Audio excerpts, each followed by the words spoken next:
Welcome to the Fantasy Football Garage. I'm Chris the Candyman, and you already know what time it is. We're drafting best ball teams tonight. Special guest on the show. We've got Mr. Billy Jones here to talk some data, draft some teams, get into some fun conversation around best ball mania, some of the data from last year, looking at week 17 for this year. It's going to be a great time. Make sure you are subscribed to the channel if you're watching this later. If you're new, we're going to be doing best ball content all summer long, so you're going to want to stick around for that. Get in the community, draft with us, join the chat, and let's kick it to the intro and then bring out Billy. But overall, it's like the guy can ball. Like, actions speak louder than words.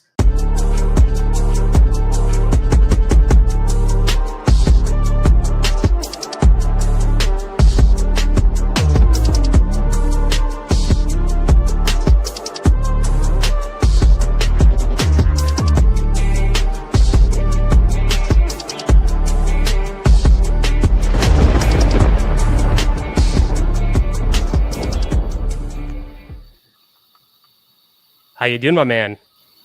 Good. I'm happy to be here. Yeah, this is fun. I watch you most nights you're on. As I was talking beforehand, like there isn't there's people during the day, and it feels like sometimes you have overlap. There's not really a ton of people this late night slot, and as someone who loves to draft, and all my friends look at me when they say I'm drafting, and I say I'm drafting in May. Like many teams, they're like, dude, like put it down. And so it's good to be like to hang out with people that are have the same interests as me. 100%. Super stoked to have you on. I've been looking forward to this one, and it's going to be great. It's our first time drafting together and getting to talk on stream, so I'm super pumped about that. And yeah, man. So how's your best ball summer been going? How's it going starting out? It's good. I mean, I've had like a crazy like little run with work, so I haven't had as much volume as I wanted. But now that the schedule has dropped, I'm excited to like kind of definitely be dipping my toes into it. I'm not like a best ball mania maxer, but I do get a good bit of volume down. I try to like pick my spots more. Like I love like anything that's good 20 max, and also like the smaller field stuff. I try to kind of get myself in all of those. So it's like they haven't like the best ball summer really like explodes when they bring out all the dog names for the tournaments. They haven't really started doing that yet. So I'm looking forward to that. Nice, man. Yeah. And you mentioned you're on the East Coast, but whereabouts are you at these days? Yeah, I live in Boston. Nice. I went to school up here. I love it. Very cool. So are you originally from around there, or is it just somewhere you've ended up through school and now where you live? Yeah, no, my family wasn't from here, but found a job here. I kind of love it. I mean, from a sports perspective, it is like the best. I mean, going to Red Sox games are unreal. And then like as someone who grew up watching the Patriots kind of dominate, all my friends are of like this like they're kind of blessed in terms of their football. Kind of personally love that the Patriots have been struggling a little bit. I grew up in Atlanta, so I'm a Falcons fan. I was like I was like 25 or 26 when it was the 28-3 Super Bowl, and I was living with a bunch of guys, and we kind of blew it, and that was brutal. Yeah, living in Boston, being the one Falcons fan, yeah, that was a tough moment.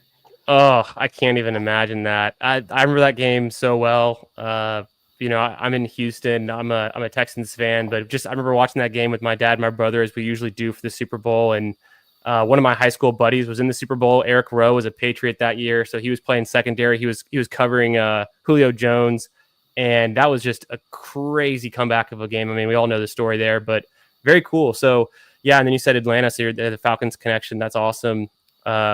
I've spent a little bit of time outside of Atlanta, kind of like Northeast Georgia, but I'm not like super familiar. But I've spent a little bit of time out there, and then in Boston, I've only been to I think twice. So I really need to get back out there. And but yeah, I got some friends that live in Rhode Island, and he commutes to Boston, I think 2 or 3 days a week in office, and then works from home the rest of the week. So that's kind of a trek for him. I think it commutes like almost 2 hours just to get to work. Wild. That's New England for you. It does. It's Yeah. yeah. Love it. Well, I know you brought some data with you today. Should we bring it on screen and jump right into it? Yeah, for sure. Like, so if you don't follow me, I have my master's in data science, and Hell yeah. after I finished that, like I was like, what am I going to do with myself after work? I like side projects and things, and this was around when the Best Ball Data Bowl. So I think they only had one of I them. remember But that. a couple years ago, they had like put public data out for the underdog data out for people to work through. Yeah. And I was like, okay, 2023, I think. yeah. So I was like, this is a perfect opportunity for me to like play with data that I enjoy. Like it's going to be a fun project. I'm not like Right. crunching like weather data or something dumb. Nice. But then so I started like doing football stuff, and then to underdog, and I kind of just mostly focus on the data part because I am very much like a visualization type of. That's how I learn. So I put things in either tables with, as you can see here, a lot of conditional formatting, I or love it. I put together like the like visualizations. I really kind of helps me get like creative too. Yeah, so if you follow my account, you'll see mostly kind of charts and graphs and fun things like that. And this one here is the fantasy best ball. If you're watching this, you probably know what that means. But Justin Herzig put out a contest for essentially a contest of drafters, not of real life footballers, and how we Yeah. do. And this is last year's. Essentially, I took that and I appended last year's contest results from Best Ball Mania. How many people, how many they drafted, how many they advanced. So you get your advance rate, then you see how many they put in the semifinals and finals, and then their builds and how those they allocated their players to two quarterbacks and running and three quarterbacks and how they do running backs and all that kind of stuff. So I'm going to add to this over the next couple of weeks, but I thought this was an interesting way to, one, just like look at how other drafters are drafting their teams, and then Yeah. two, it give me maybe an edge in that Justin Herzig tournament where people might be just picking the content creators and not really kind of thinking through the player pool. 100%. I think it's super interesting. And I think everyone in the best ball community this week has been talking about, this fantasy best ball. We're already kind of seeing some of, people coming up with, their kind of position or posting some of their newest best ball mania teams, kind of selling themselves to the would-be drafters of the drafters. So it's such a meta thing, but it's the kind of stuff I love. I always say the best ball community is the best community in fantasy football. It's a really close-knit, niche kind of group of guys, but at the end of the day, it's like this kind of stuff that just makes it so much more fun. It's just another layer to go in. So, yeah, I don't think I threw your information in the description, but as soon as this video wraps up, it'll be there. If you guys aren't following Billy on Twitter, and I know all of you already are, but in case you're watching this in the future and you're new, follow Billy Jones at SportsVizBJ on Twitter. Really good stuff. Contributes to the Fantasy Dog Pound and does a show with Pat weekly. He also contributes to Stacking Dingers. So you've already seen, Billy is a freak in the sheets, which I greatly appreciate. I spend most of my time during the day in spreadsheets and, working with data as well. And so I can really appreciate not only his interest and kind of his curiosity for looking into data, but also the work that he puts into it. So with all the work that I've seen Billy put out, I've always been really impressed. Happy to have him on tonight. We're going to look into some more data, and then we're going to be drafting a 30-second BBM 6 pretty soon. So stay tuned for that if you want to draft with us. But yeah, I guess full transparency, last summer was my first time maxing Best Ball Mania. I half maxed it in 2023 when I was kind of dipping my toes into these large field tournaments. And that's when I really started to become a best ball sicko back in that summer. But last year I was committed. I knew I wanted to max BBM. So I made sure my bankroll wise that I focused on BBM, and then I did some other tournaments, kind of as I saw fit. And so full transparency, I ended up, we were just reviewing this before we kicked off the stream. I had 20 teams advance. Not my best. I think my advance rate was a little bit better when I half maxed it actually, but not terrible, not my best. But I did get one team to the semifinals, which I'd already forgotten about because, as soon as it's a loser, you just kind of wipe it from the memory and move on. And I think it's really cool. A lot of what I'm seeing, what Billy's showing here is we have the QBs, what percentage of teams were drafted as a 2 or a 3 QB build. We've also got wide receivers and running backs and tight ends in the same way. So when we looked at my teams last year, I was about 60-40 on 2 QB, which I think is still going to be true this year for myself. Running back wise, I didn't build a lot of hyper fragiles. I was much more 5 or 6. And I'd say early on, I'm more willing to go hyper fragile, but I still find myself being in the 5 or 6 buckets almost every time. I think the biggest departure for me in 2025 from my 2024 drafts was I'm doing way more 7 wide receivers and a lot less 8 and 9. I'll even sprinkle in some 6s, which I didn't really do last year. So I'm going to be taking a wide receiver off on average, I think. And usually where that ends up going is to the tight end spot. And so I still build a lot of 2 tight ends, but I did 78% 2 tight end builds last year. I think I remember my 1-4 tight end build was just a complete mistake. And I think it was one of the first best ball minis I did. I ended up drafting, I want to say it was Taysom Hill. So it wasn't even the worst pick, but just kind of a crazy situation where I would rarely do that. But I love seeing this in the context of all of the other drafters that are either going to max or are in fantasy best ball. And then it just, gives you little ideas of, I know it's small sample sizes, but what are other smart drafters doing? You would see some people will draft maybe 4 quarterback occasionally, or sprinkle in a lot more 4 running back, or even go into 4 tight end. I know Leone was talking about drafting some more 4 tight end builds on Best Ball Breakfast yesterday morning. And I don't know if I can get there. It would have to be like my last 4 picks, but I'm open to it. And just hearing what everyone else's kind of builds are, you can't just go into a draft and say, okay, I'm going to build 4 tight end. You kind of have to let it happen organically, but it's just knowing that other people are doing it and making it a part of their portfolio that kind of opens my eyes to, maybe I should sprinkle that in if it comes up and not confine myself to saying, no, I can only draft 3 tight ends. I can't take the 4th. You never know when you're going to get that ADP value. So it could be worth it to snatch up one more player in that kind of situation for, tight end group. Yeah, when we quickly looked at your kind of your distribution of your players, like that tight end like concentration around only picking 2 of them stood out to me more, not necessarily because like it's a bad play, but more just knowing what happened last year. If you know this positional advance rates, drafting 3 or 4 tight ends was like the way to like have the most teams advance. So right. You're kind of like pushing up, like running uphill at that point when you're like kind of going against what was like the macro best way to build teams. So, I mean, but I think with tight ends, it kind of fluctuates year to year, and you're going to dig into this and find that like one of the best advance rate players actually did a bunch of 1 tight end teams. So I don't know what he was doing, how he was figuring it out. But I think that's the kind of stuff that I want to like dig through this, as much as it for the Herzig contest. But like, what is that portfolio? Then I may have to go dig into it more on like, I can dig it because I have the data. But like, if you don't, you may want to just go like the was it BBMDB or something like that? Yeah, I was addicted to BBMDB last year, as I'm sure we all were, and it's super fun to look into.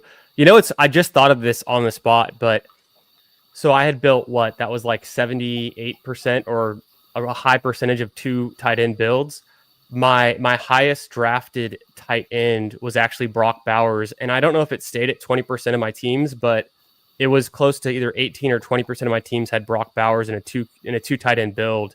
So that's the other component of this is, it's the data tells a part of the story, but it's the players you drafted that matter just as much, because if you have a 2 tight end build and you had Ertz and Bowers last season, you're probably running hot. But if you have a 2 tight end build with Chiga Kwankwo and let's just throw out another name, maybe someone that got injured like a Goddard, it's a completely different situation. And so I think it's super interesting to see the team builds, but the context behind the players that drive the team builds is like, super important as well. And something that I think it's a little bit lost when we talk about building like a 3-5-7-3. It's like, well, who are those 5 and who are those 7? It matters so much who the players are. And also when we look at year over year, was it having one running back through 5 rounds that was optimal, or was it having, 4 running backs through 5 or 6 rounds that was optimal, which some of the data that you put out, kind of through the 6 rounds last week, or maybe that was 2 weeks ago, but it was super interesting. But I think there's so much context there, because if we try to translate that into a 2025 draft, it matters who the running backs are and where they're going, because, potentially you could say, yeah, having a certain number of running backs through 6 rounds was optimal, but if in this year you'd have to get those running backs in different rounds, then doesn't it make sense? So it's really nuanced, and I love getting into the data and trying to look into these things and kind of test hypothesis and but also try to elevate past it and not just get confined into these ideas around, okay, yeah, this is exactly what I was talking about. So yeah, and this is it's something that's noteworthy here. So if you look at the tight ends, it says 0 through or 1 through the first 6 rounds. There's 3 guys going in the first 5, 6 rounds right now. Whereas this usage number is just going to change because of who's being drafted there. So you have to kind of understand the context of the historical situation and then apply it to this current situation. It's not going to directly be 1 for 1. But I love slicing these drafts up because it's how you start and then how you finish. Totally. I loved looking at these. I bookmarked them, I retweeted them, I liked them all, and I'm obsessed with them, and I've still looked back to them a few times. But one of the things that I would love to look into, and at some point maybe we could do this in the future too, is all of these ideas where we could look at maybe some of the winning rosters or some of the high advanced rosters, and we could come back to the data and kind of create some conditionals where it's okay, not drafting a tight end in the first 6 rounds was optimal, but Brock Bowers was going in the 9th or 10th round.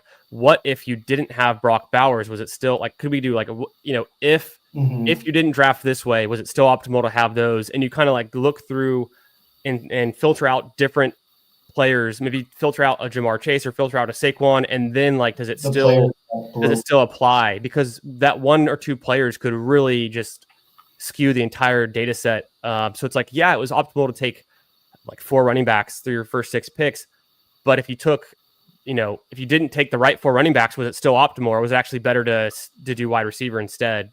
So maybe there's a balance between getting the players right and then having the construction through a certain number of rounds. Yeah, that's a great poll. I would say running this kind of stuff, but removing the players that almost broke fantasy for that year. Yeah. So that you could say, okay, how would you win if you didn't have the nuts kind of situation? Yep. And then therefore, this is what actually is construction kind of seems to be the thing that's coming through, and not just individual players. So I totally agree with you that. And then these players. Go ahead. Oh, go ahead. I was just going to say, we have on each of these set of visuals. I have visuals for each position, as well as the whole structures. So yeah. Yeah, it's incredible. This is great work. I love that it's easy to read, and it's visually appealing. So really presenting the data in a way that people can interact with and understand, I think, is critical, and you do a great job of that. So I want to commend you on that. The kind of 2 players that come to my mind that were later picks, and Chase Brown was kind of a middle round pick, but Bucky Irving was a later round pick.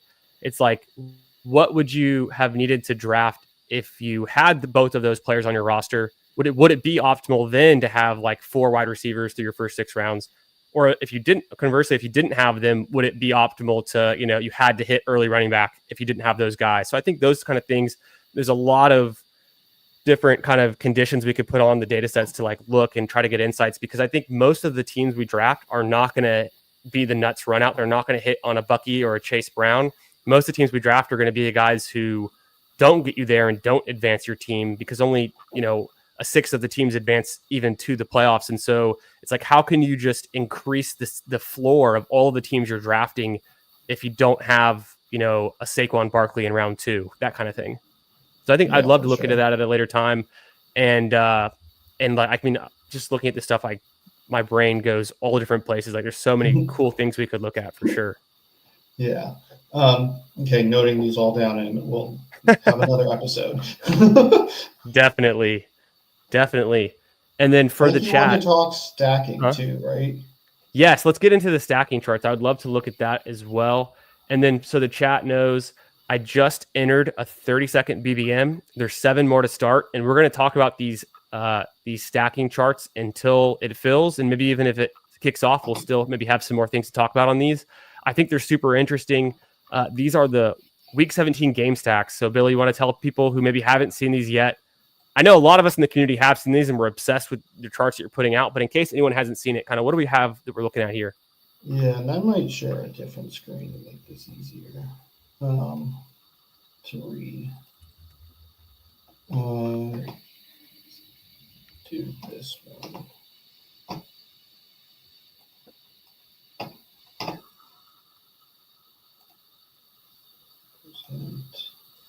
Share screen. How you guys doing tonight? What up, chat? I see you guys all in here.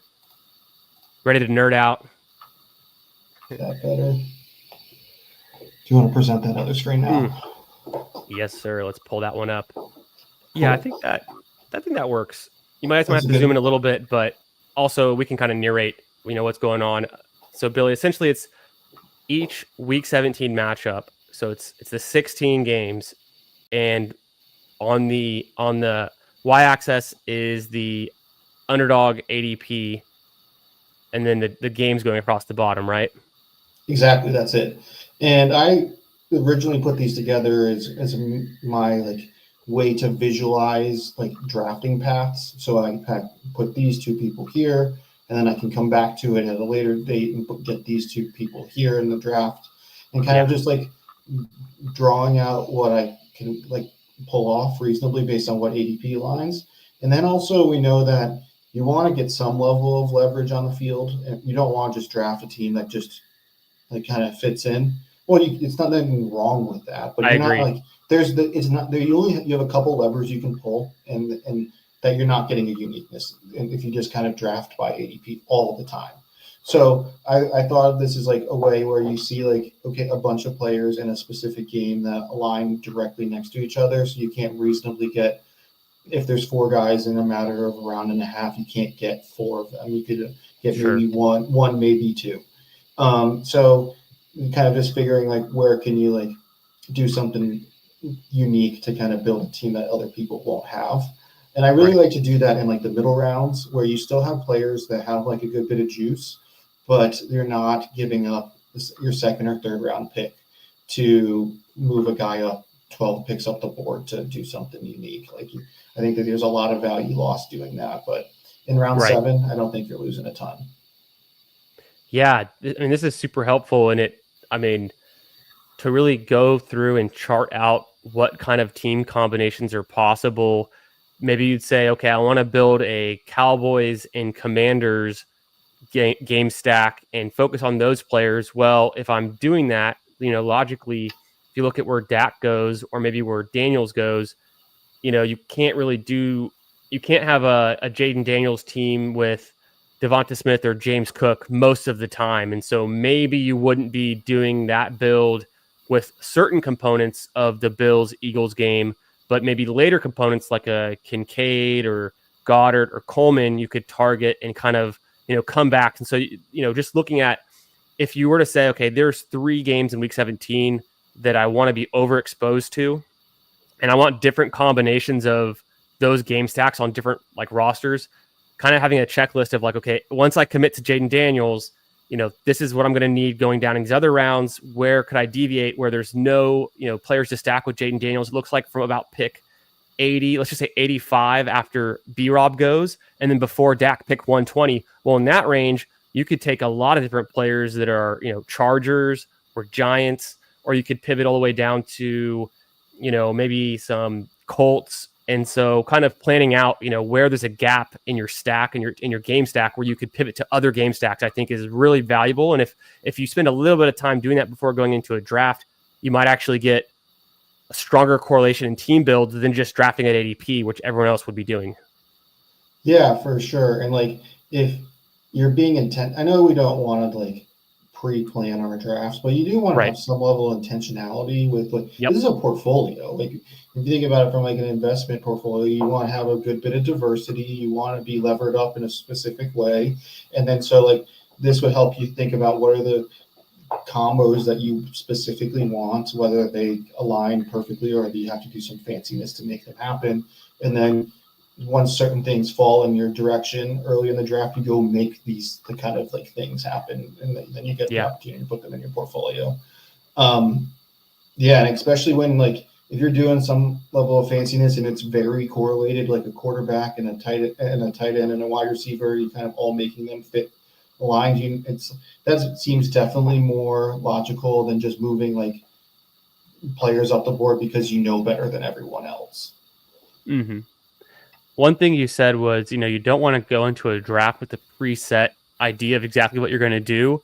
But I think by doing a little bit of studying, maybe a little bit of research, looking at things like this and going through the exercise of thinking through how a draft could fall, you're prepared to take advantage of certain situations, and then it comes more naturally. So I think, this kind of data, looking at this stuff, it's super helpful. It's really fun. And I'm glad you were able to come on and kind of share this with us.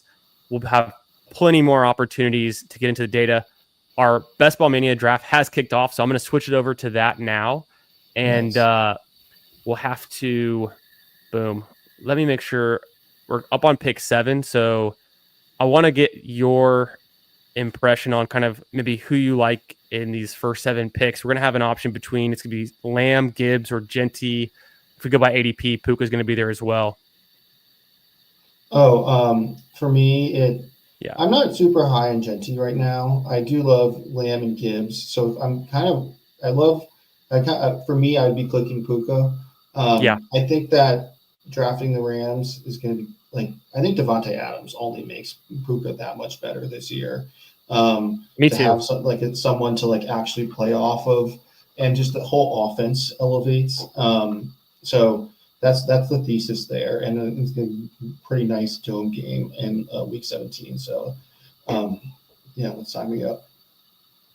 Yeah, I 100% agree. I think I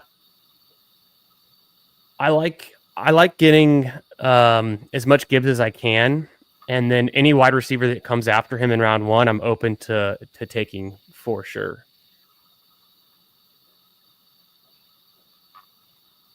So the way this one, I see we got Nick Bakken here in the 6th spot. What up, Nick? How you doing tonight? And then I don't know if I recognize any of these other names. It's funny just because of the fantasy best ball coming out. I've started to re-recognize some names that I've been seeing over the years, but never really put it to a Twitter account or a specific user. And so, just one more added element where we're already kind of keeping tabs on each other and who's in our draft room. But now there's a definitive list of the kind of who are we drafting with here. So I think it's just funny, and I think it's in the end it's good. It just brings us all kind of closer together in the best ball community. So I'm here for it. Yeah, for sure. I think it's that going through the data. I quite literally did it today, so I'm very fresh in terms of what is my takes on it. The thing that would probably stood out the most to me was there are a small handful of people that have entered this tournament that did not draft a BBL last year. So if you want true low owned leverage, draft a guy, put a guy on your roster who's never done it before. That's hilarious. I'm going to spend eventually some time, and I'll probably use some of the data you put out too, looking at people's teams and the way they've drafted. But at the end of the day, it's I'm probably just going to randomize my picks and enter this thing. Let's see here. Although I did commit, I told Al Boogie that I'd draft him for sure because I think he's a pretty sharp drafter. But I have my ranks in here. I'll sort by ADP. It would be Achane or Ladd. I think Ladd's a great pick. I think Achane's a great pick. Do you have a strong lean here? I love Achane this year. Let's do it. I think in general, I like the idea of drafting the Dolphins. There's many ways to do it that, if Tyreek's awesome, the Dolphins are awesome. If Tyreek implodes, I think it definitely wheels up for Achane and Waddle and Johnny Smith. So, I just fade the guy in their wide receiver 1, or he blows up. So I'm as long as Tua's on the field, I'm on board with the Dolphins.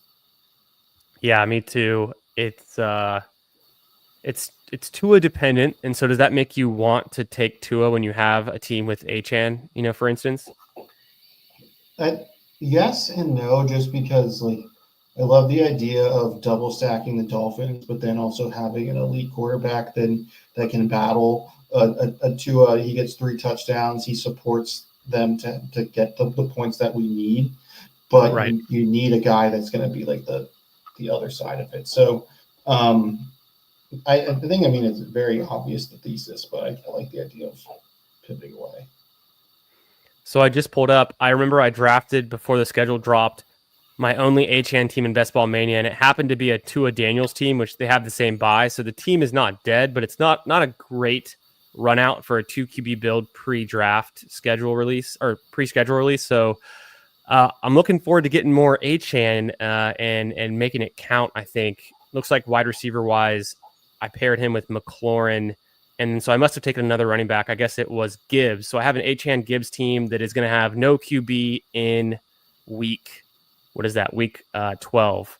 But this one we can improve. We've got the schedule. We've already taken Puka. I think it's a really good combo. 2 young players that can put up a ton of points and score a lot, through the air. And then also Achan is just, waiting for his kind of, I think, peak season. I think he's still got more in him. That's a great price on T. Higgins, 29. Yeah, I like that too. Yeah. So in this range, I'll flip back to ADP so you can take a look. It's a lot of wide receivers here. And then my ranks, I kind of go Rice, McLaurin, JSN, Brees. Do you have a strong pull here? Any of those receivers are fine. I think that there's a reasonable chance you can get Brees on me. I don't know. He really is stuck on that turn. Would you prefer McLaurin over Rice? Yeah, let's do that. McLaurin over Rice? Okay. Yeah. I got the switch in. I'm big in on McLaurin. I don't want to miss out on him either. I think the touchdown streak that he had going with Jaden Daniels can continue. It's just a connection they have, and he was undeniable. He scored those 16 touchdowns when you include the 3 from the playoff weeks. So maybe it's just Jaden Daniels elevates his offense to a new level, and Terry McLaurin is actually, scary Terry. Scary if you don't have him on your roster because he was the second leading receiver in touchdowns last season behind Jamar Chase. Yeah, I totally agree. I think that so I have a bachelor party this upcoming weekend, or I would be nice. doing or I'd be doing like my full projections, like kind of getting that up to speed. That's one thing that I want. I like tackle projects like just when I feel like it. Nice. As best ball mania is kind of getting a little bit more like going, and the schedule drops and all this stuff. Like I've been kind of distracted with this like fancy best ball data that pops up, but the real project that I wanted to do this off season was building my own projections from like scratch. Very nice. So when I did that, like, Rashee Rice came out as like my wide receiver 2. So I've like been pretty in on him, but I have no clue what to do with him. Like, if he's back to himself, like he was awesome last year. Yeah. So I was thinking about him, but I think that Terry McLaurin was the right pick there because it gives us the option to pick Jaden Daniels here if we want it. And I love that option. Yeah, and if he doesn't fall into our lap, then we can kind of build out a different way. But I like to build optionality into drafts.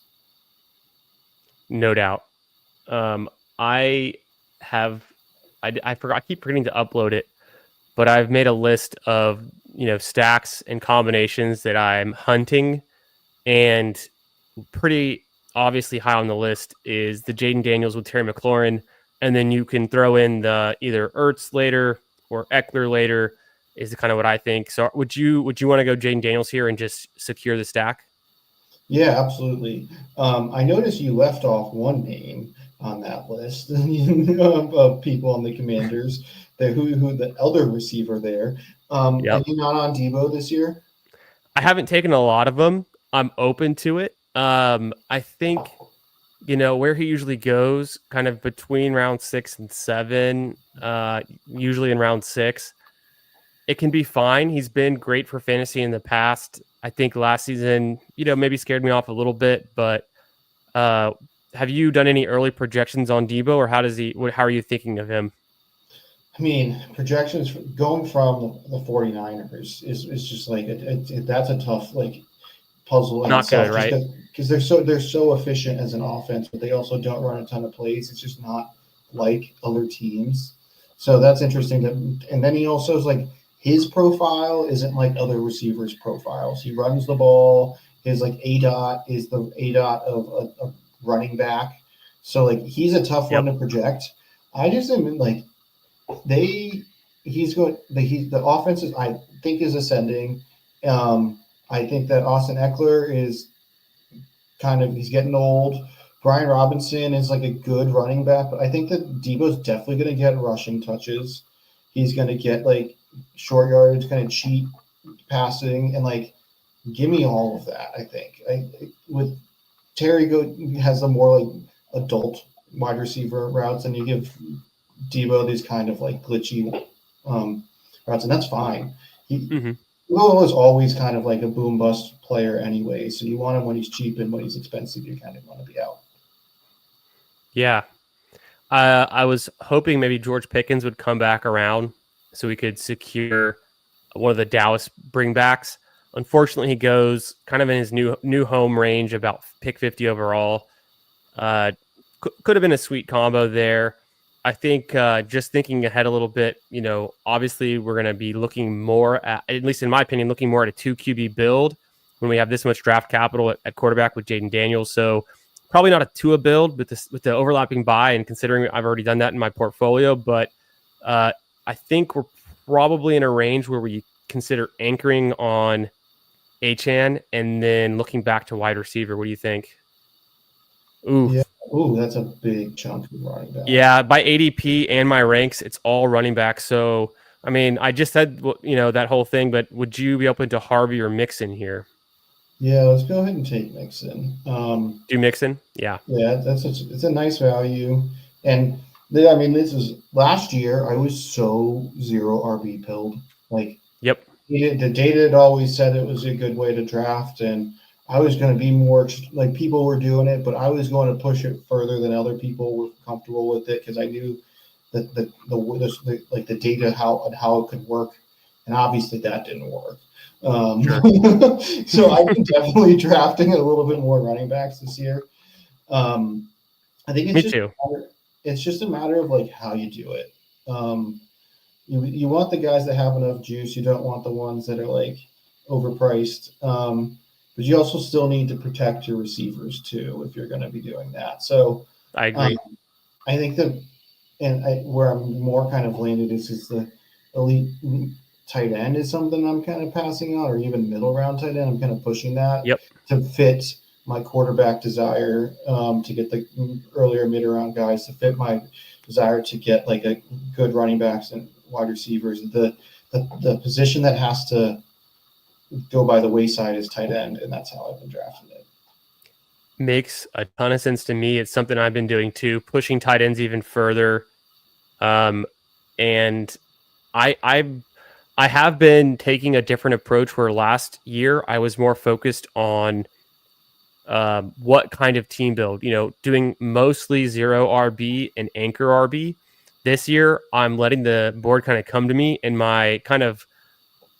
my North Star is to take the best player available and get ADP value where I can. And so I think logically to myself, how many times is Joe Mixon going to outscore all of these wide receivers we passed on? And it's maybe in week 17, it's not the case, but at least the full season long, it's like 9 times out of 10. Yeah, and you can clean up your structure as the draft goes, but if the value is there, like, take the value, take the points, and move on to the structure stuff at your next pick. Ooh, Debo goes. I would consider him. I would have considered him. He's gone. That's if we just look so rude. back based on ADP, it would be Olave or Jerry Jeudy. Could be a nice pick. Kamara's still there, which I love taking Kamara. I'm not scared off him at all. He's always been great for fantasy. If we took a Kamara, it would be behind at wide receiver, or would you rather go Olave or Jeudy? Let's do Kamara. Do something we're uncomfortable with. I think I got it. There we go. No, I love this. I'm it is uncomfortable because we got to play catch up at wide receiver. I think we've got two very, very strong wide receivers to play this game with. And then, of course, we've already got our quarterback stack. So when we're in that QB window where a lot of people are going to be taking quarterbacks, it's not the most attractive space to go for wide receivers. But if we get lucky, we might find some values in there. And I love getting three really strong running backs that I know are going to be the locked-in starter on their team the entire season. And barring injury, they're going to be a fantasy stud. Yeah, and I mean, you said when we were kind of looking at your rosters, you didn't do a ton of that kind of like super fragile or hyper fragile term. So it's if anything, let's push you onto a build that you're not typically doing tonight. We talked about. I tweeted that we were going to do a little bit of Galaxy branding here. So I love it. Let's do that. Just that, but we know what this means. This means 4 running backs, max 5, to make this work. So it's just got to have to be intentional with how we clean up our roster. Totally, and I'm in on the idea of the 4 running backs. What it comes down to is when you have that 18th or 17th pick, is there a tight end that makes sense to push to get a third tight end? Is there a quarterback that makes sense to get that third quarterback? Because almost, very rarely is a 9th wide receiver going to do anything for your team. I think I've found that over the years where I used to be more of a 2-5-9-2 builder in 2023, I've completely moved off of the idea of 9 wide receivers being, super competitive, because what it ends up just being is if you go wide receiver early, the 9th wide receiver is never going to hit your lineup. And if you go wide receiver late, it's like, what is that 9th one really going to do? You might as well have hit on your 7th or 8th. If it's someone that you need to hit that ends up being a great value, you probably should have just got them already and then maybe gotten some depth, maybe at tight end. So back on the clock, the wide receivers, I think Reed is a pretty solid pick. By ADP, it would be Reed, Shakir, Ayuk. And then my ranks, I've got Reed followed by Mooney. So I'm fading Shakir. I'm not afraid to take Ayuk. Do you have any strong leans in on this team we've built out so far? Like, the only is there anyone else you want to see? From a stacking perspective is taking Darnell Mooney, but I don't know if we can get him on the wrap. Let's take Jaden Reed, and then we're going to need to take another wide receiver anyways. Darnell Mooney. What is that? That's 87, and our next pick is what? It's going to be 90. He's been there historically, but I think in the last week I've noticed Mooney kind of shifting up. We'll see if he makes it back. I don't think there's anyone who's drafting in our chat in this back end spot. We've got 4 drafters back here who I'm not so familiar with kind of their tendencies. Not that I kind of know anyone else in the room besides what Nick Bach's up to, but and he's just pissing away. I mean, look at this. He goes anchor with Gibbs, and he's taken 6 straight wide receivers. The guy, he didn't learn anything from 2024 results. He's still a piss boy at heart. I've learned about Nick Bach. He was in the baseball streets this year as well. Oh, so really? That's right. That's right. Baseball is like, I'm a baseball player. Like, I love it. Played baseball in college. Like, I absolutely love. Like, where'd you play in college? At UMass Amherst. So growing up in Georgia, like if you want to play in the South, like at a high level, like University of Georgia, that's like borderline professional baseball. Of course. I am not that, but I am pretty good. Let me guess. Were you a catcher? Yes. You look like a catcher because my family is a baseball family. My brother, he played at Texas Tech on their World Series team back in 2017-18 range.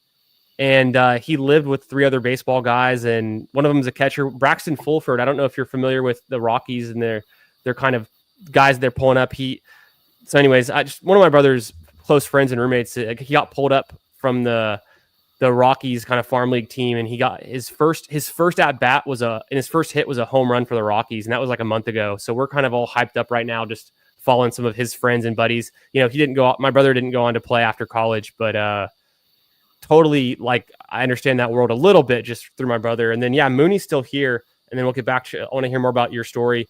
So I'm super in on Mooney, but is there anyone else you would consider in this range if I let you see the board? I mean, I think from like a I think we need a receiver. Mooney Yep. fits well. The ADP value's there and it's stacked. I could see a Gluka if you're going to build out like that mini game as well, but But I we've think got this is Puka, pretty and the good. Mooney is this just a sweet, bring back. That game's going to be a fun game. I think people should be targeting the Week 17 game with the Rams and the Falcons. Could be one of the best games of the week. Yeah, we want an option to. I mean, that what is Atlanta's bye week? Yeah, let me What's double check that. Atlanta's bye week is actually 5, and so we have Reed and Mooney on bye in week 5, but otherwise we're pretty safe. but from like a quarterback perspective, that doesn't cross with. Okay, No. We could go. We so could we're go fine. Love. We could go Penix Jr. We could go Stafford. So we've got some outs for Yeah, kind that's of nice. a They're nice kind of middle like and then 2 later. Yep, there are different points in the draft. So if Love comes our way, then we got a good value. We can take him, but then we can also pass to a later guy. for sure. So tell me. So you're a baseball guy. You played a little bit. You're into. I know you contribute to stacking dingers and. Tell me more kind of about like, is that how you got into fantasy? Was it originally baseball or have you always been football and baseball? Like traditional fantasy baseball is like a grind, like an absolute grind. It's Sounds like it. because it's every day and you got to pay attention and you keep up with it. Injuries, So pitching lineups. it's tough. So I mean, I had played it in the past. It's not like something I enjoy doing. I love to do a draft. It's why we are all here. Um, but so like I like really. I mean, the real love was fantasy football is what got me into this space. Gotcha. But when I found out that you could draft baseball, you could research baseball, but then not have the labor of managing the team every single day, not every week, fantasy football, every day, then it was Yeah, like the perfect marriage for me because I can understand data, which baseball is a very data heavy sport. I can 100%. watch the game and like see if I do like some level of like tape bro. Like I feel like I can actually talk baseball tape bro. Like and so it just like works out for me. It's like a good like thing to do as well. And then weirdly stacking dingers, like and there's not a ton of baseball analysis compared to football and then best ball baseball. So we kind of do have a pretty good chunk of the market for that. That's really cool. I think, yeah, best ball is kind of a revolution in itself. I know it's been around for a while, but the fact that it makes baseball more accessible, I think is really cool. So it'd be a little bit of a reach here, but we could take Keon Coleman. I don't know if you hate him, um, or if you're open to it. Otherwise, the running backs here would be Scatabo and Mason, who I do like both of them, and then we could be done at running back kind of idea. I don't think we need to draft Coleman. I would rather take the running back who you think is the better Do you play. prefer Mason or Scatabo? Take Um, Scatabo. Sorry, it okay, went that's off the. fine. Yeah, So that's fine. I'm open to Scatabo. Also, we have 4 different running backs with 4 different bye weeks. That give us a little bit more ammunition to say we're done with 4 if we can swing it. And then I like Scatabo. I think he's been fun to watch. He's got the stats to go with it to back it up. He seems like a football guy. Seems like a locker room guy. All those things. So I'm hopeful that he just kind of wins over the job in year 1 and then comes on strong down the stretch and could be. This is kind of that range where we were taking guys like Chase Brown last year and other guys that were potentially league winners at running back. And so I also like Jordan Mason a lot here. Um, but I want to sprinkle both in. I don't actually. Let me see. My exposure was on Scatabo was only on one team so far, and I'm a big fan. I think so. I want to get some more. I've been taking a ton of Mason. But then so let's talk about for this next pick. We're thinking we want to go back to wide receiver. I don't know that we would take Love this early, and he's pretty much our next wideout that we've set up. So if we look at what's available in my ranks, we could pivot to tight end and go with a Loveland. We could go back to wide receiver and take Shaheed to go with Kamara. Otherwise, it's getting thin pretty quick, and not anyone else I love there rankings wise. Yeah, I mean, so we have 4 receivers, so I don't feel like we're chasing as much. This build is fine. We're going to get a little bit more volume.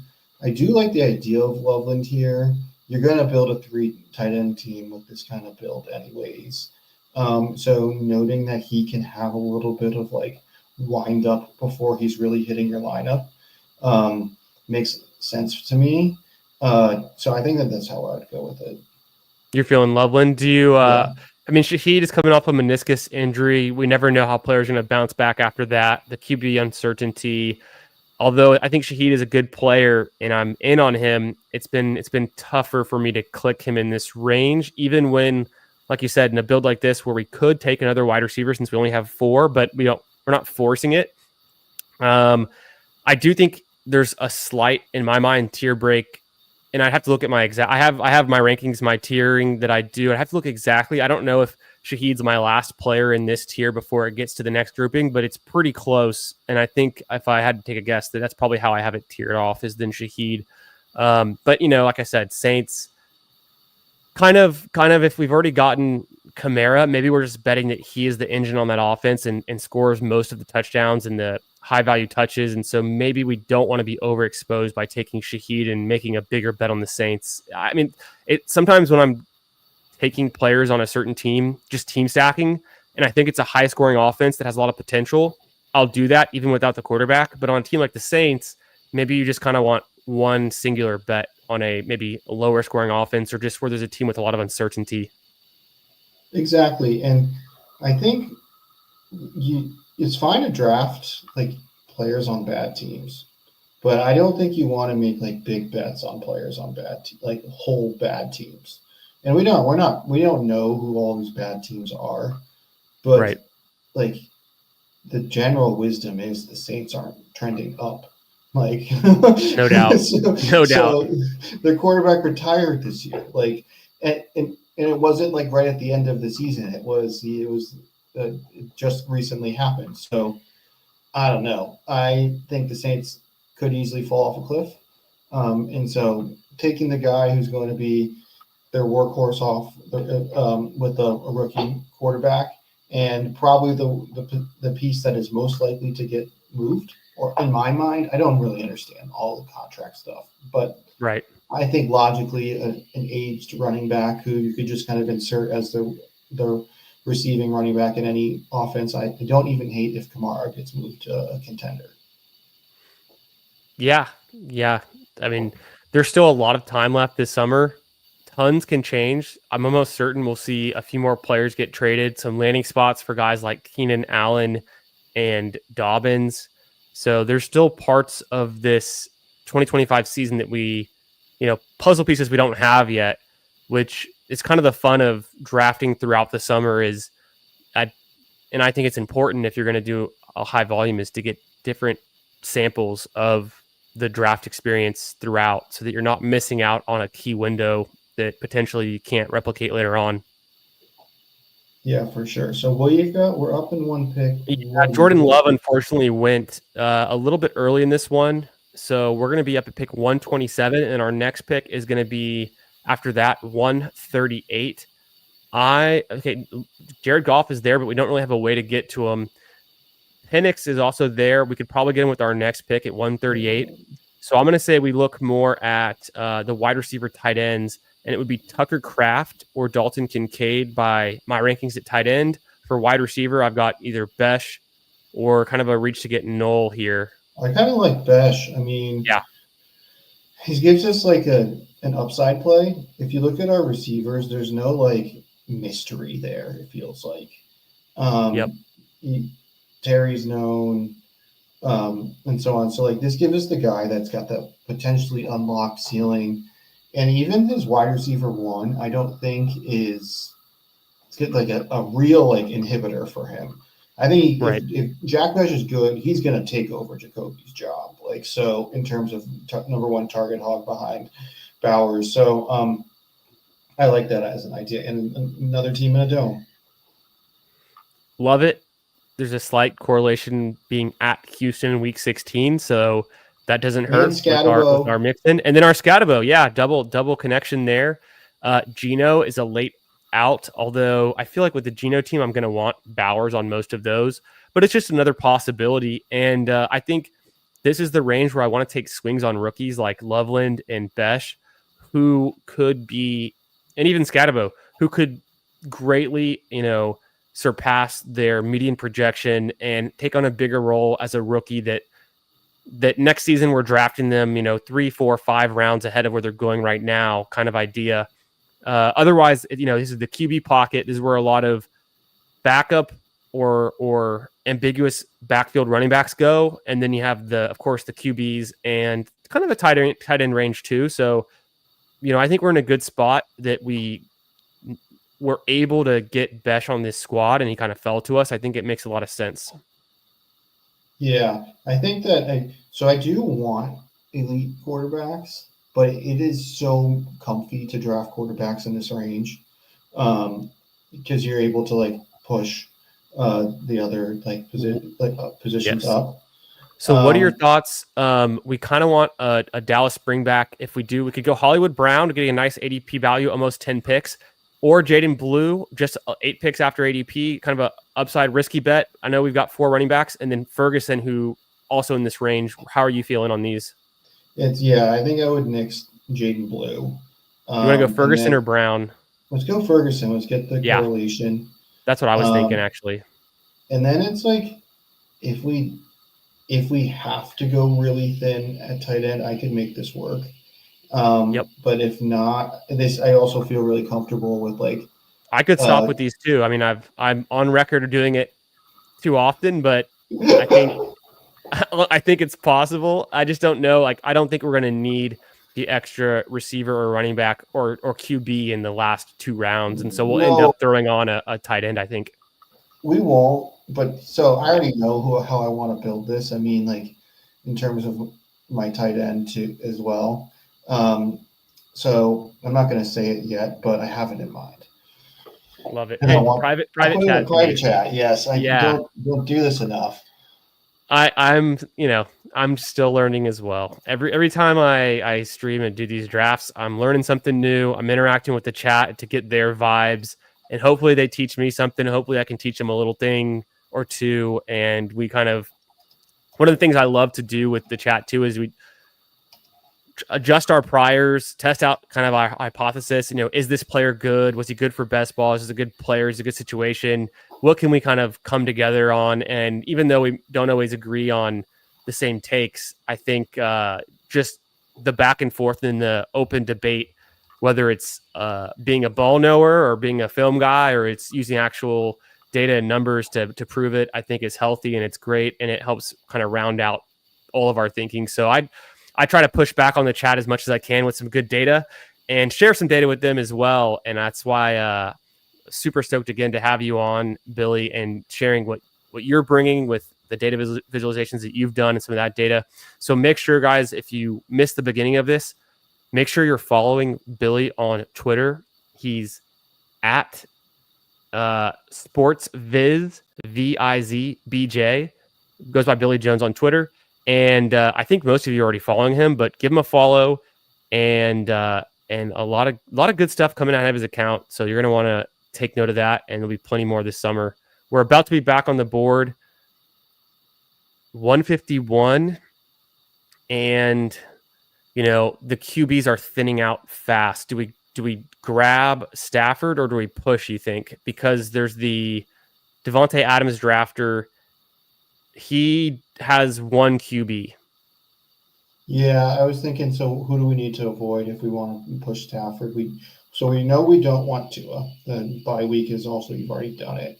Right. From a stacking perspective, it would have to also be Geno, but we're actually stacking through the premium player. Do you want Ertz?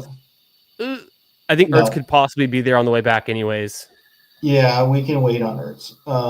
But more like, I like the idea of you have Stafford and you have his best player in Puka, rather than if we have Geno, we have his third best player. Yeah, I agree. Yeah, so I mean the Stafford Geno delta, probably not a ton different, but when Stafford gets his big games, you're probably getting them through a second player as well.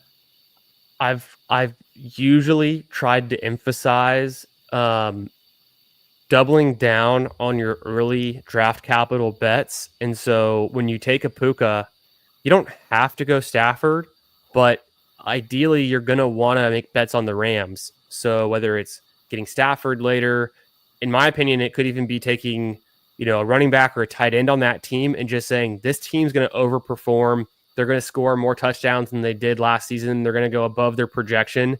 And sometimes that materializes in their star player having his career year, and then also other ancillary pieces kind of getting dragged up.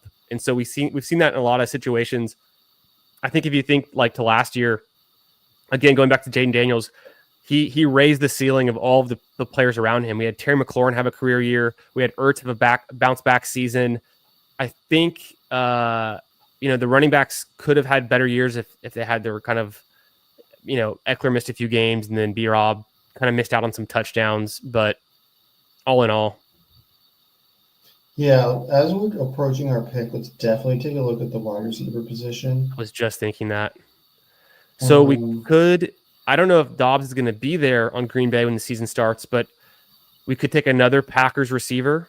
They're a team that runs the ball a lot, and then when they pass, their quarterback's not, obviously not going to be running the ball, so he scores through the air.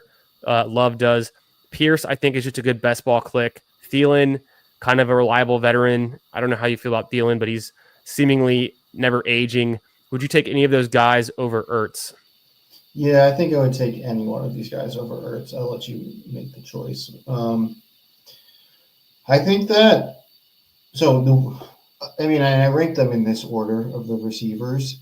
You say Pierce is a good best ball pick. Can you open him up real quick? Yep. And scroll down to his stats. You think that 69 targets, 37 receptions, 65 targets, 32 receptions, 77 targets, 41 receptions, 7 touchdowns, 2 touchdowns, 2 touchdowns. I understand outlier. That. I think that's where my heart thinks is that this last year when you got the awesome run out, some of those big plays actually converted into touchdowns, but from a profile perspective, I would be expecting more him to get 3 touchdowns than 7. Totally agree. Yeah. And then you have a guy like Thielen who has been kind of a touchdown merchant his whole career. And then even kind of in these last years, he'll still put up, give you a 4, 5, or 6. So maybe he's even a higher touchdown bet than a Pierce.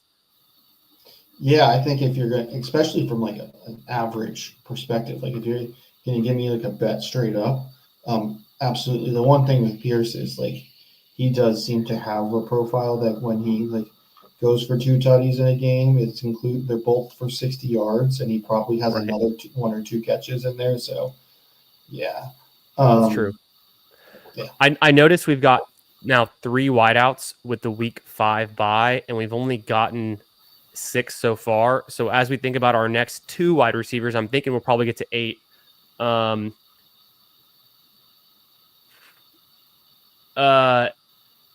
see what you're saying. We just need to be conscious of it. We just got to be conscious about the week 5 and the teams that are on bye in week 5. If I remember correctly, there's not too many. It's just there's 4 of them, I think. It's the Bears, the Packers, and then I guess I'd have to look, but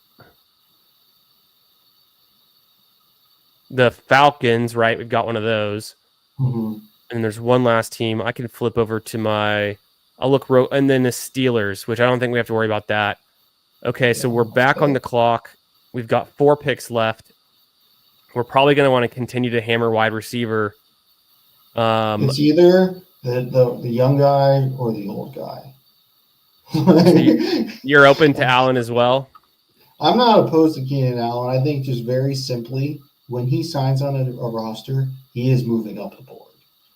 I'm happy to take him because it's kind of a wild card, and I think he's going to rise when he goes somewhere. I hope he can still put up some numbers. I mean, it wasn't his worst output he's ever had last season. The touchdowns were there, right? And so when he's healthy, throughout his career, he's been good for fantasy.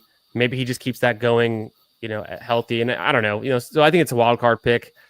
We know he won't be on the Bears, so that somewhat avoids a week 5 bye, but maybe he ends up on the Steelers. Who knows? Yeah, I mean, if it happens, it happens. It's kind of Right. that'd be disappointing. But I just this happens in every contest, every sport, always. Like if someone's not on a team, he's going to drop. When they join a team, they rise. So it's just say what you want about Keenan Allen as a player. It's just there is I almost unless he retires, which I think is I don't think it's going to happen. You're going to get some level of CLV on this pick. Right. I think it's a good position. It's kind of how I've been viewing J.K. Dobbins, where I've taken him a little bit less in Best Ball Mania, it looks like, with my 6% exposure. But if I filter to like all tournaments, I have a ton of Dobbins in the puppy and some other things. So I'm surprised I don't have as much in Best Ball Mania, but maybe it's just kind of how the drafts have run out to this point.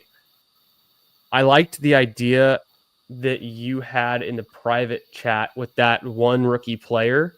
I think he's going to be there later, so I think we push it on that. Unless there's any other tight ends you would consider.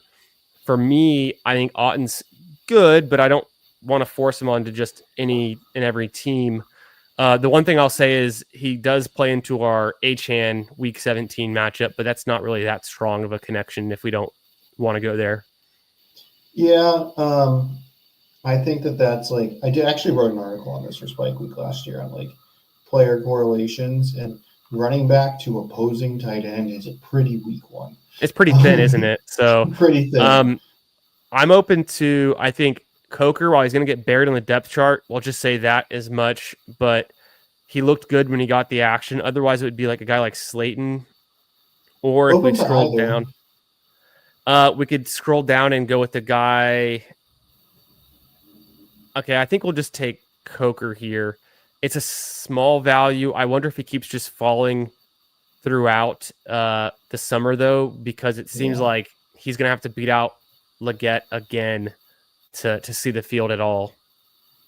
Yeah, and I think that, I mean, we're kind of giving an example of like, I think what we've built so far is pretty good, but if you're going to build this kind of like hyper fragile team, the one pick that I think is the hardest is that you've taken Jaden Daniels, and I love the player. Mm-hmm. It's just in a window where almost feels a little luxury-ish, and to do any sort of luxury pick and have kind of weak at wide receiver feels tough. But then you just look at last year's data and everyone's like, that's fine.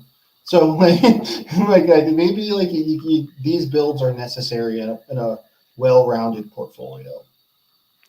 Yeah, it's tough for me to. I like taking the elite QBs to some extent, but it's tough because of the opportunity cost associated with taking them and then missing out on a wide receiver or a running back, where we know that to win in Week 17, to win this tournament, you have to have the top wide receiver that week. You just have to have it to win.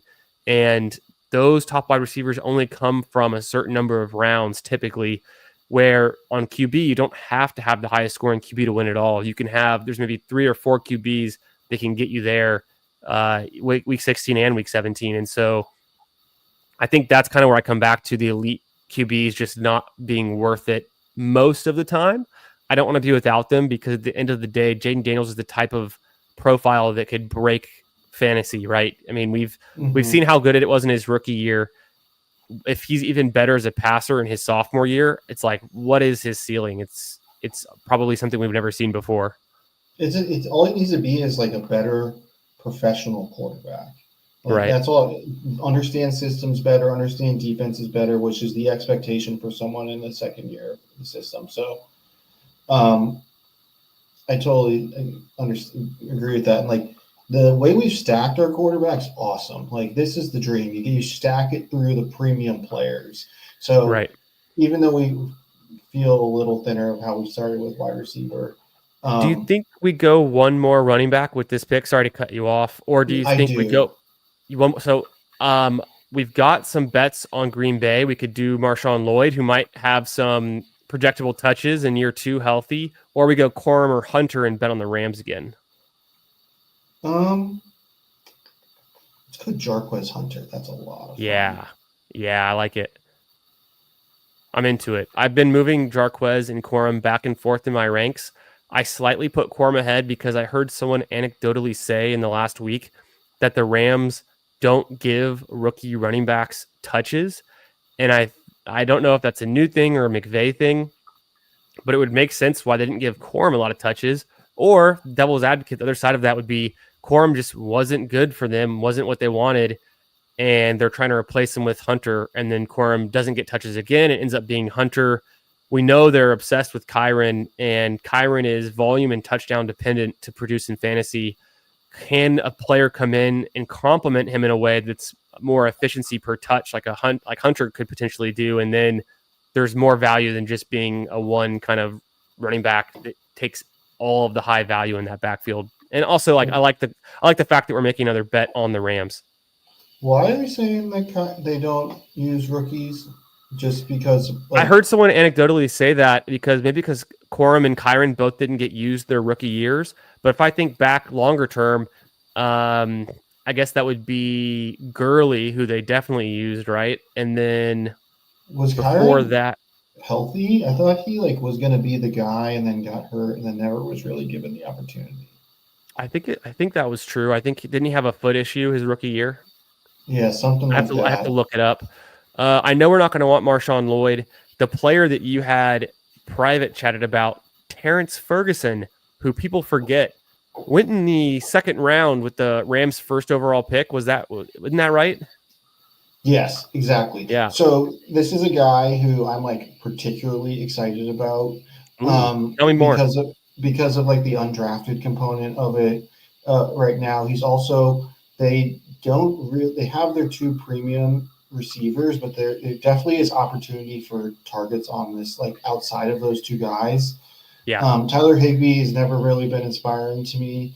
And you watch Terrence Ferguson, he's a receiver. He's going to be a fantasy friendly kind of tight end. So rookie tight ends have been great the last couple of years. I don't know if that's going to be a continuing trend, but sure. I just think there's a couple things going on here. And if Stafford has been he's a kingmaker when it comes to pass catchers. So I'm kind of always going to be in on Rams pass catchers. Oh my gosh, you jerk! Jake? You better be watching. Son of a bitch. Oh man, all that for naught. We got to make a quick pivot. It's so fine. Now, do you like Higbee or no? I'm just kidding. I think we don't go Higbee. We could stop at 2. I think Juwan Johnson's just a great value. Like we said, though, we don't make a huge bet on the Saints. Tutu Atwell was already gone. We don't need the running back. QB wise, it's all gone. What do you think? Tight end this late, I don't feel like the. Do you want to take a receiver? I was kind of against the 9 receivers, but we'd have a slight bye week issue, or just keep it with the tight end here. There's really no one there I love. Honestly, just keep the tight end. Yeah. So I think Juwan Johnson is one of the best tight end values. There's potentially no Taysom Hill with his ACL injury. So not that Taysom Hill is a true tight end, but the other aspect of it is just Juwan Johnson is also kind of a wide receiver converted to tight end.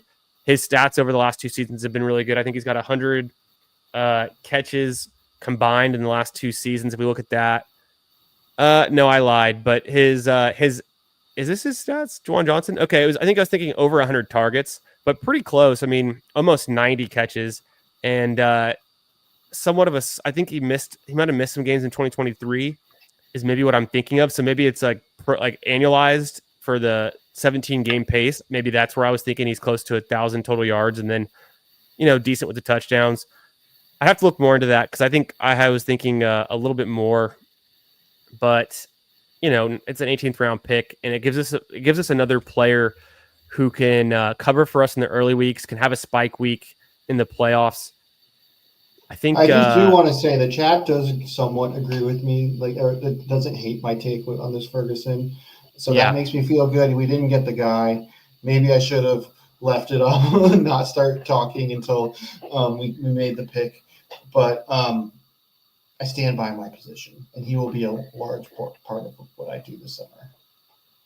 What did Nick Bach do? I'm curious. We'll review his for sure. And then I don't think Jake Hiren is listening, because I've never seen him in the chat, but if he's here, then congrats on the snipe. But otherwise, that's just how best ball goes. It's like, so often in the past I'd get like tilted on a snipe or missing the QB snack or whatever, but the QB stacking. But then I look back at teams, and sometimes those are the teams that actually advance, and you never know how it would have gone otherwise. So there's the kind of entering some chaos into the formula. It can be a little bit off-putting, but that's part of the fun, I think. And these drafts are so fast, and you have to be able to think on your feet.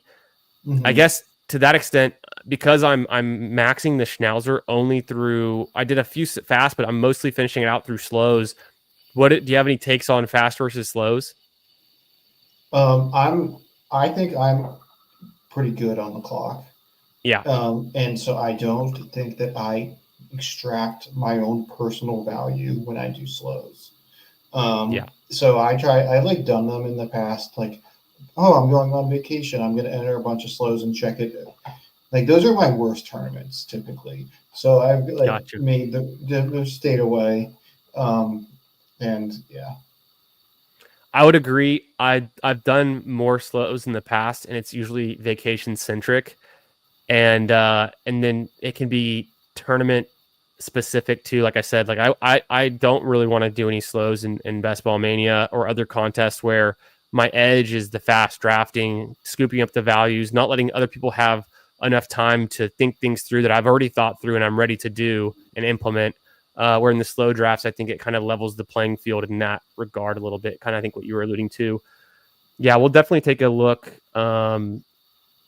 through our team. We can take a quick look at Nick Bach's team and see what we think. But that was a fun one, man. We pulled it out, and we did some things differently. We definitely got me off of some of my kind of natural grooves that I fall into, which I always appreciate. So let's take a look at this one. It ends up being from I think we were in the 7 spot.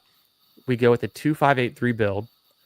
We committed to Jaden Daniels early to stack up with McLaurin, and then we made it work after that. I don't think we didn't really get the super luck of landing Pickens, which I think is kind of the hot pick to go with this stack right now for an early bring back. But I think we made it work all in all. And then we did land Stafford at a point where we don't really lose any value taking him 13 picks early this late in the draft. So I'm totally good with that to lock up our stacked bet with our first overall pick, Puka. It makes a ton of sense. The way the board fell to us, it's like after he took Achane and Mixon, Kamara was just there and presented a good value. I think his projectable volume is insanely good, and he's going to be a player that a lot of the community is just out on because of age concerns or Saints being a bad team concern. So I'm going to be pretty overweight on Kamara, it seems.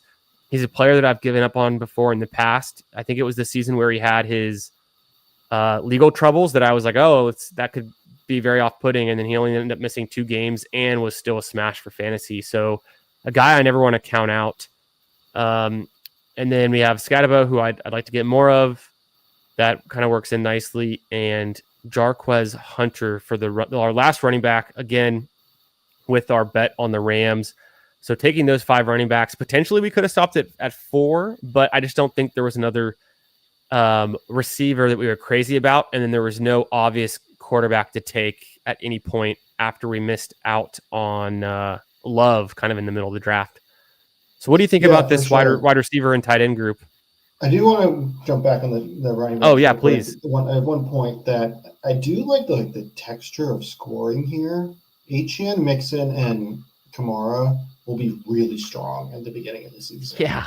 Oh, yeah. Scatabo and Hunter, I assume, would be ascending later. So while we do have a lesser count of running backs, like they should fit together relatively well from a timing perspective, which I like. I think that's always nice when you're looking at these thinner builds in terms of count. I think it's a great point. Another thing about this, we don't have a single running back on the same bye, so that kind of increases our floor just a little bit. And we don't have a single running back on our week 5 bye, which we've got 3 out of our 8 receivers on. So I'm not like a stickler for the bye weeks, especially in this contest where all of the money's won in week 17. But you gotta advance out of the regular season. And I've had teams before where I've had to dig myself or pull myself out of a hole that I've dug because of the bye week overlaps.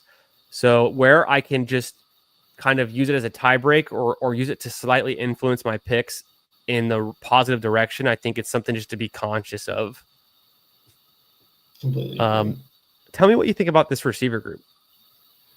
Puka's a stud, so we're anchoring through him. We have his quarterback, so when Puka goes off, and there's a decent chance Stafford is going to be a part of that as well.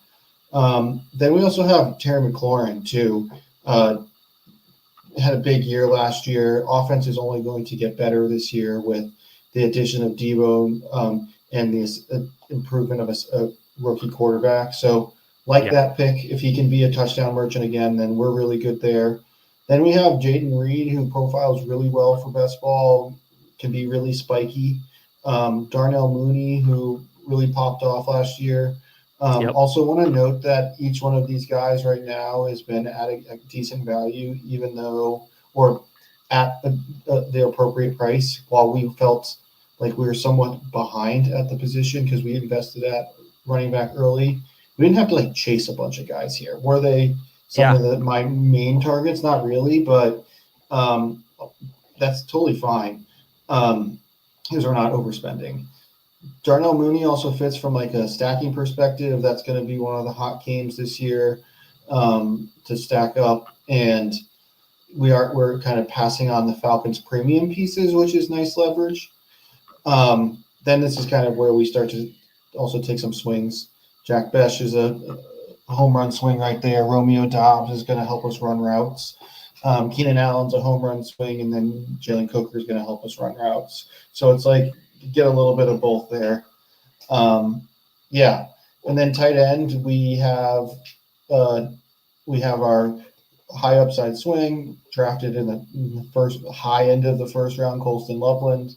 We have Jake Ferguson, who is clean bring back, a lot of opportunity. The team should throw the ball a ton. And then Juwan Johnson, who seems to be on every finals winners team. So there's positive luck there. We were going for the Ferguson stack, didn't get it, but that's okay.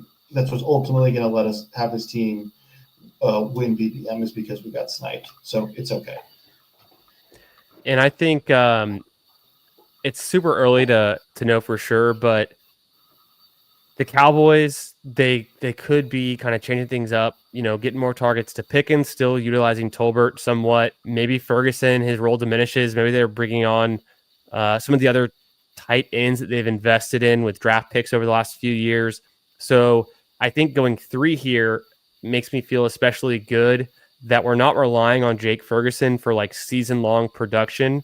We're more aiming to use him as that week 17 bring back that could just be a guy you need or be the tight end you need in week 17 kind of situation. And then we've got Loveland, who knows, a rookie tight end each of the last 2 seasons was the tight end 1 in fantasy after we had Laporta and then we had Brock Bowers. Now we have Colston Loveland with the same coach that got Laporta there and Ben Johnson for the Lions a couple seasons ago. They take Loveland in the first round. A lot of what I've been reading and researching on for Loveland is very optimistic that he's a perfect team fit. And so I'm, maybe a little bit biased, but I like Loveland. I think it's a fun pick. If he hits and is just a good player in that offense immediately, he's going to pay off and help our team get there with the season-long scoring. And like I said, it's just Ferguson or Johnson to hit us in the playoff weeks to maybe get us something special. Yeah, I think I like the team. It's always tough to draft with someone else because you have 2 brains working in not no doubt in tandem. But this one feels pretty good. And I hate also cutting off guests as we're talking about our previous picks, but it always feels like the next pick comes around and then we're still kind of oftentimes at least, I feel like I'm dwelling on like the last pick. But at this time, I actually feel like we did a good job of like forward thinking. Like we were talking about before the draft, we tried to plan it out to some extent and just know what's possible, but not fixate on anything for certain. We went for the week 17 stacks.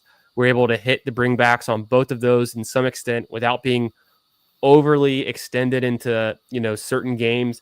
We mixed it up at the running backs and got some of those early. And yeah, it was really fun. It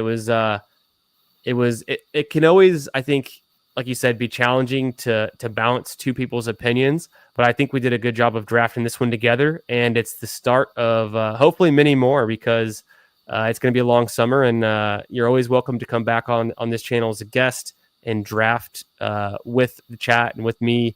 And I think I could, for all of my future fantasy best ball drafters or people who are considering drafting, just know that Billy Jones drafted a team on my best ball portfolio that he now has partial ownership of. And so if that doesn't increase my value, then you don't know ball and you don't know what's going on. You need to get more in the data in the sheets, stick around and follow Billy on Twitter and figure out what's going on a little bit more. So appreciate you for coming on and drafting this one. But we could take a quick look at Nick Box team 2. But one thing I don't want to miss out on is we did draft Cam Scatabo, and that necessitates throwing it to the Cam Scatabo clip coming up right here.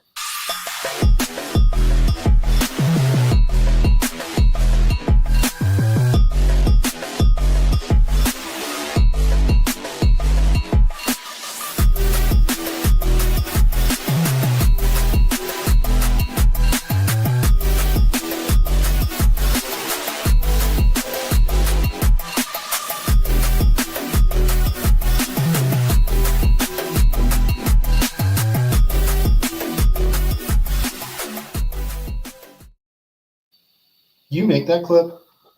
I edited it, but I did. I mean, it's not like I, filmed it. I just put the music and I cut it up. Yeah. Can I put it in order for a Terrence Ferguson clip? Ooh, I would love to do that. I've been saying I wanted to add more clips, and that one's kind of a longer one. It was really difficult to find only 33 seconds of Cam Scatabo highlights, because even just in his last season, it's like 10 minutes worth of highlights, and my original clip was like a minute long, and it's just people don't like that it's a minute long, and I love it, but I had to narrow it down. But yeah, I've been working on, I think right now I actually don't have anyone in my queue, because the last one I made was a Tetaroya McMillan clip, and then I had to narrow that one down too because it was so good. But since the last clip I made, it's been a while. It's been a few weeks, and I'm interested to make another one. Especially if I make a Terrence Ferguson clip, I'm going to end up drafting him a lot more. So it's probably a good thing if I look into that. But yeah, man, I could definitely throw one together. It sounds like a lot of fun. And yeah, just a little minor, editing and I guess iMovie, nothing crazy, but it's fun. And it definitely compels me to at least attempt to draft these players more often. I remember when I built that put that together for Cam Scatabo, it was during the big board, and I think he was like ADP 120, let's say. So to see him continue to rise is pretty gratifying, that I was on a player that's moving in the right direction. Let's take a look at Nick Box team. Appreciate you being in the chat, Nick. Nick's got his own channel. Oh yeah, go ahead. He drafted 2862. Yeah, that's wild. Yeah, he didn't even do it through RB. Yeah, I'd love to. I'll have to take a look at what he's got cooking up here. He's somewhat of a wild man. Nick Box got his own channel. Make sure you guys check him out too. He and I did some eliminator drafts together on Friday night, this last Friday. Super fun. Great guy. And I was really interested to learn more about his draft philosophy and kind of some of his takes. And so we had a great time. Let's look at this though. 2862 is not something I've ever drafted. I will say that. A Kyler Murray, Bryce Young. You've done a 2862? Oh yeah. So as part of my zero RB year that was 2024, I drafted some 2862s where I really pushed it. But I think what immediately stood out to me is he put Jahmyr Gibbs on this team. Yes, I'm surprised to go with 8 running backs when you have Gibbs, but maybe he ran into like a bye week trouble, or maybe he just queued up a lot of guys that he liked and let it run wild. I'm not sure. It seems like he might have just let it run wild with just going one after another. I mean, he might have signed off, but I know he was in here earlier. It seems like 1 or 2 of the Wright, Hill, Brooks, and Lloyd picks would have been sufficient. Yeah. What's his receiving core look like? That's what I'm interested to know. There's a lot of late capital, though. It's like late picks in the running backs. So I feel like his wide receivers still should be pretty good, right? It looks pretty decent. And so maybe that's why he probably decided, because he took these guys all in these early rounds. He's got 6 through pick 78, where I think we had like 2 or 3 receivers to that point. Oh, yeah, that's right. He took Gibbs, and then we saw him take 6 straight wide receivers, and he was like, I'm done. So he literally did. There he is. We kept sniping him. We have to check the board to confirm that. But so, yeah, it looks like he wasn't able to get Herbert or get Murray. But he did get – no. Did he get – he did get Murray, right? Yeah, he got Murray. That makes sense. Murray I like this receiving core. So he's got – I think it makes sense, yeah. Vlad's at a great value, pick 19. That goes where he goes. Yeah, I think it's good. Marvin Stack, he looks huge right now. T-Mac looks like he's going to get a kind of like the Drake London first year kind of treatment, get a lot of volume. Just a lot of volume, yeah. Yeah, there's a stack right there. You got Calvin Ridley, Olave. That's like a little mini that they're doing, no quarterback. Yeah, it's nice. And then Steph Diggs, last year he got a bunch of touchdowns in a short window of time and then got hurt. So why can't he do that again? So if we like the Patriots to ascend, he's going to definitely be a part of it. No doubt. I think so too. I'm taking a good amount of Diggs. I wasn't during the big board as much when he was cheap, and now that he's expensive, I'm taking more of him. So, I try not to stay stuck to my guns on like takes like that. If a player continues to rise up, I don't want to miss out and just be like, oh, well, now he's more expensive. I didn't like him when he was cheap. Why would I take him when he's expensive? It's like I've tried to avoid doing that and just say, like, you know what? This is the new price. This is the new reality. If this is what the market banks, then it's probably directionally accurate. So I just want to say I like this team. It's like it's aggressive. I think that is what it is, but like the thesis makes sense. He's locked receivers up. Tight end's actually pretty good too. Quarterbacks feel pretty good, and then he just is spraying. He's got his star, and he's just spraying at running back. Anytime you have Gibbs, your team could be live. I think in my mind, Gibbs is one of the players that can break fantasy, have a Christian McCaffrey type of peak McCaffrey type of season because he's so efficient. He's one of the best offenses. If he just gets even a little bit more volume, maybe 3 more touches per game, we're talking about a guy that's going to just be insane for fantasy. And we saw what Gibbs could do in weeks 15 through 18 last season without Montgomery there. He averaged like 31 PPR points per game, which is insane. And then McConkey, something I did earlier today was I was doing a little bit of research on McConkey, and I did this little thought experiment about like which wide receivers could take a step forward and have the season that Jamar Chase just had. Well, they're going to need a quarterback that is going to give them a lot of volume because they can't do it on efficiency alone. And then McConkey, I think he missed a game. We'd have to double check that, but what it came down to was if I took his playoff game, the wild card game against Houston, and plugged that into I think he played 16 games. You plug that in and make it his 17th game, and then you kind of re-average out his per game stats. I mean, it adds, obviously 200 more receiving yards and like 9 receptions.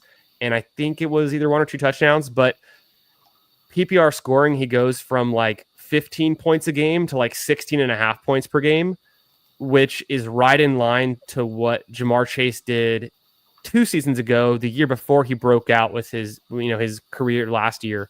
And so it's not too much of what I'm getting at is it's not too far of a leap to go from what Ladd McConkey just showed to being able to do what Jamar Chase did in 2024. I think there's only like a half dozen receivers who can like actually get there with the right amount of efficiency and volume. And maybe Ladd is one of these guys that, maybe it's not 2025, but it could be on the horizon for him, is kind of what I'm getting at. So I'm not out on Ladd. I think his price is actually very attractive where he's going right now. Yeah, I mean, I definitely believe Justin Herbert's a baller. So Yeah. why can't he support a Jamar Chase like player? From a talent perspective, it's there. Are they going to run an offense that drops back like the same level as the Bengals? I don't know about that. Yeah, It does probably not, right? It doesn't seem like the Harbaugh way. But I mean, who knows? Like, I think we bet on talent, and then it kind of plays out. And I think Harbaugh is a good football mind, and he's going to play his best players, and he's going to feed them. So definitely within play for that. Yeah. Yeah. Well, it was a great draft. It's getting late on the East Coast. Don't want to hold you up too long, but we'll have to do it again. We'll have to spend some more time next time we're together looking into some data, seeing how things have changed, from this one until then. And appreciate you coming on. I was really looking forward to this one, and I think we did a good job on this draft together. I'll make sure I put you down and give you your credit on this one. We'll with the track it during the season, and I know you're doing a bunch of drafting as well. So we'll have to get together again soon.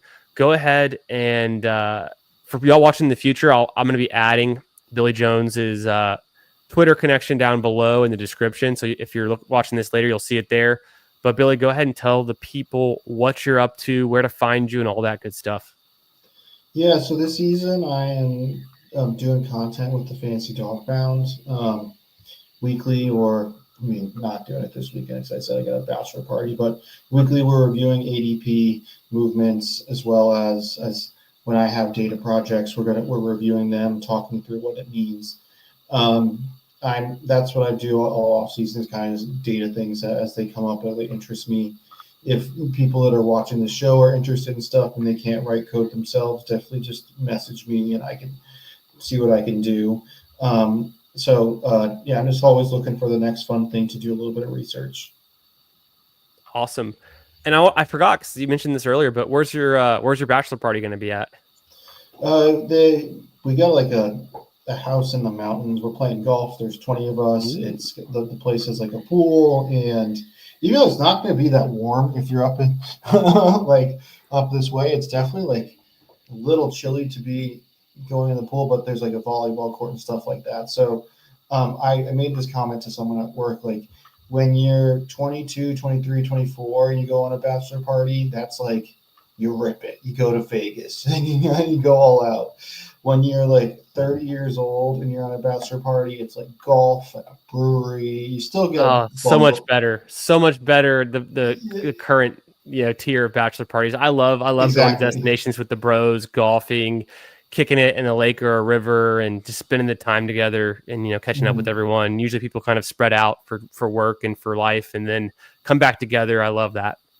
Yeah, for sure. So yeah, and then we're not there yet, but eventually I think there's an older version of this. It's probably just like a nice dinner and then you're done. This is the peak, I think, because that to me sounds too easy, but awesome, man. Appreciate you coming on. A lot of good stuff, and we'll definitely have to get you on again later this summer and in any time, because you're always welcome here. It's fun, good talking data with another.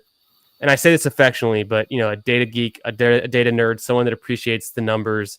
It's a big part of what I think I try to bring to my fantasy analysis, fantasy game. So good stuff, man. And we'll kick it to the outro. Appreciate you guys for being here in the chat. See you guys next time.